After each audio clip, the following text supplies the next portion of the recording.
ស្រមលែផងទៅព្រៀមហើយទុកចិត្តស្ទើរមិនបានសាច់សជាងសភៅតែបើចង់ចែកចៅយកទៅឲ្យបាន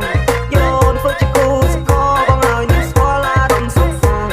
បើអូននាងព្រមលែនស្ម័គ្រជូនទៅដើរលេងកំសាន្ត25ខែក្នុងប៉ុណ្ណឹងមួយស៊ី